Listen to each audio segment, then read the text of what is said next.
নারীদের হৃদয় কিন্তু খুব কোমল, নারীদেরকে আপনি সহজে খুশি করতে পারবেন, খুব সহজে। বিশ্বনবী তাদেরকে বলেছেন রিফকাম বিল কাওয়ারিদ, নারীদের সাথে কোমল আচরণ করো। নারীদের সাথে কঠিন হলে ওনারা রেগে যাবে, আর নরম হলে গলে যাবে। সুবহানাল্লাহ পড়ে।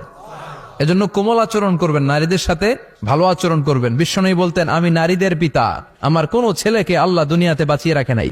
এজন্য খবরদার নারীদের সাথে খারাপ আচরণ করো না। ওই ব্যক্তি আল্লাহর কাছে সেরা যে তার বউয়ের কাছে সেরা, ঠিক কিনা? বিশ্বনবী বলতেন, আমি আমার সব বিবিদের কাছে সেরা। বিবিদেরকে বিশ্বনবী শ্রদ্ধা করতেন। বিশ্বনবী বলতেন, হুব্বিবা ইলাইয়া মিন দুনিয়াকুম সালাস, তোমাদের দুনিয়ার তিনটা জিনিস আমার বড্ড ভালো লাগে। এক নম্বরে আতিব, আতর মাখতে ভালো লাগে। দুই নম্বরে নেশা, নারীদেরকে আমার ভালো লাগে। তিন নম্বরে কুররাতু আইনি ফিস সালাত, নামাজে দাঁড়ালে আমার ভালো লাগে। আতিব মানে পারফিউম, উতুর। বিশ্বনবী বলতেন, আরবাউন মিন সুনানিল মুরসালিন, চারটা জিনিস সব নবীদের সুন্নাত। এক নম্বরে আল খিতান, সব নবীরা সুন্নাতে খাতনা করেছে। আরেক বর্ণনায় খিতানের জায়গায় এসেছে আল হায়া, মানে লাজুকতা, সব নবী লাজুক ছিলেন। দুই নম্বরে আন নিকাহ, সব নবী বিয়ে করেছেন। তিন নম্বরে আল উতুর, সব নবীরা আতর মেখেছেন। চার নম্বরে আসিওয়াক, সব নবীরা মিসওয়াক করতেন। সুবহানাল্লাহ পড়েন। কিন্তু নারীদের জন্য বিশ্বনবী আতর ব্যবহার করতে নিষেধ করেছেন। বিশ্বনবী বলেছেন, আইয়ুমা ইমরাআতিন ইস্তাআতারাত, আতর মেখে কোন নারী পুরুষের দৃষ্টি আকর্ষণের জন্য যদি রাস্তা দিয়ে বেরোয়, যতগুলো পুরুষ তার দিকে তাকাবে তাদের সাথে জিনা করার গুনাহ ওই মহিলার আমলনামায় লেখা হয়ে যাবে।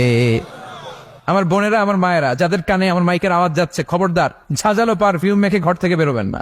আপনি পারফিউম দিতে চান, রাতের বেলা বেডরুমে স্বামীর কাছে যাওয়ার আগে পারফিউম মেখে যান। অথবা ডিওডোরেন্ট যদি মাখতে চান, আপনার আর্ম পিটে এটা একেবারে জামার ভেতরে মাখবেন, যাতে বোরকার বাইরে এই গন্ধ না ছড়ায়। যতগুলো মানুষ গন্ধ পাবে তাদের সাথে জিনার গুনাহ আপনার হয়ে যাবে। খবরদার নিজেকে সেভ করেন। এই হেজাব আপনার অহংকার, হেজাব আপনার আভিজাত্যের প্রতীক, এই হেজাব আপনার অধিকার। চিল্লায় বলেন ঠিক কিনা?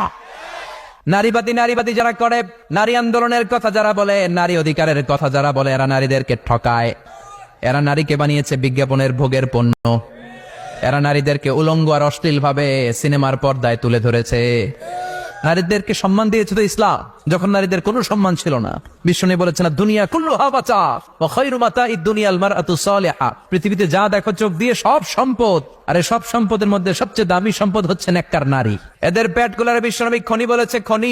এই নারীদেরকে যদি কোরআন পড়ান, ইসলাম পড়ান, এই নারীদেরকে যদি হাদিস শিখান, হেজাব দিয়ে তাদের সিকিউরিটি যদি নিশ্চিত করেন, এই পেট থেকে বড় বড় আল্লাহর ওলি বের হবে, হাফেজে কোরআন বের হবে, মুফাসসিরে কোরআন বের হবে। আর এই নারীদেরকে জি বাংলা স্টার জলসা যদি দেখতে দেন, হেজাব যদি না পড়ান, ইসলাম যদি না শিখান, ওই পেট থেকেই বড় বড় ডাকাত বেরোবে, টেন্ডারবাজ, চাঁদাবাজ, সুদখোর, ঘুষখোর, এগুলো বেরোবে। পেটগুলা খনি। এই খনির কি কাজে লাগাবেন? The choice is years, the decision is years. সিদ্ধান্ত আপনার। আপনার একটা শক্ত সিদ্ধান্ত আপনার ফ্যামিলিটারে জান্নাতি বানাতে পারে, আর আপনার একটা দুর্বল সিদ্ধান্ত আপনাদের সবাইরে জাহান্নামের অতল গহ্বরে তলিয়ে দিতে পারে। জান্নাতীরা মৌজ মাস্তি, আনন্দ, উৎসব, উল্লাসে ফেটে পড়বে। আল্লাহ বলবে, কোরআন হাদিসে যা যা বলেছিলাম পেয়েছিস নাকি সব? জান্নাতীরা বলবে, সব পাই টু পাই পেয়েছি। কোরআন আর হাদিসে আলেমদের মুখ থেকে জান্নাতের যত বর্ণনা শুনেছ সব পেয়েছো কিনা? কয় সব পাইছি। একজন কয় একটা পাই নাই। কি পাস নাই? কয় আমনারে পাই নাই। কয় আমারেও পাবি, ধৈর্য ধর। উজুহু ইয়াউমা ইদিন নাদিরা ইলা রাব্বিহা নাদিরা। আল্লাহু আকবার। আল্লাহ বিশাল একটা অধিবেশন ডাকবেন জান্নাতের ভেতর।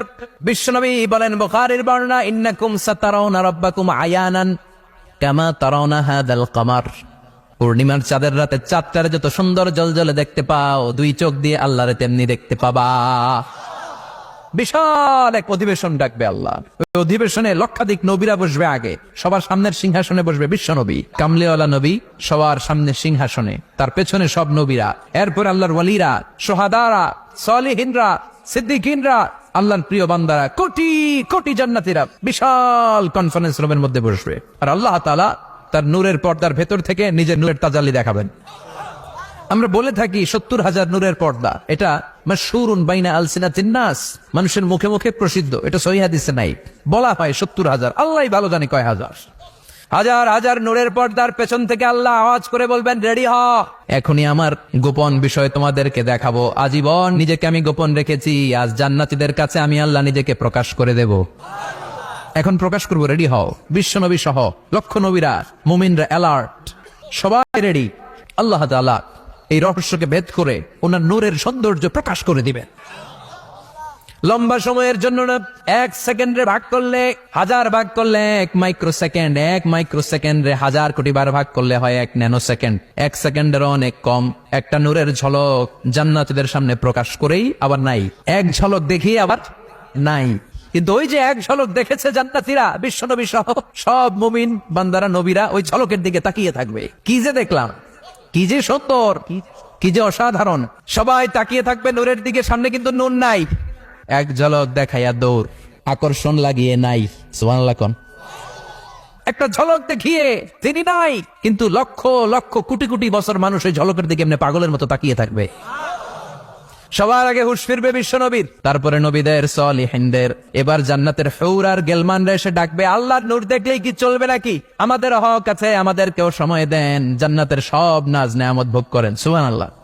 এভাবে আল্লাহ তাআলা নিজের অপ্রকাশ্য নূরকে সেদিন প্রকাশ করে দিবে জান্নাতীদের কাছে। ওই জান্নাতে আমরা যেতে চাই কি চাই না? সবাই চান? পিছনের ভাইরা একটু কম কম চান। আমরা সবাই জান্নাতে যেতে চাই কি চাই না? আল্লাহ জান্নাতুল ফেরদাউসে, এখানে যেমনি আমরা বসেছি, ফেরদাউসেও যেন আমরা একত্রিত হতে পারি, তৌফিক দাও। আরো জোরে পড়েন আমিন। এজন্য বিশ্বনবী আল্লাহর কাছে দোয়া করছেন, আল্লাহ আল্লাহুম্মা ইন্না নাসআলুকাল জান্নাতা ওয়া নাউযু বিকা মিনান নার।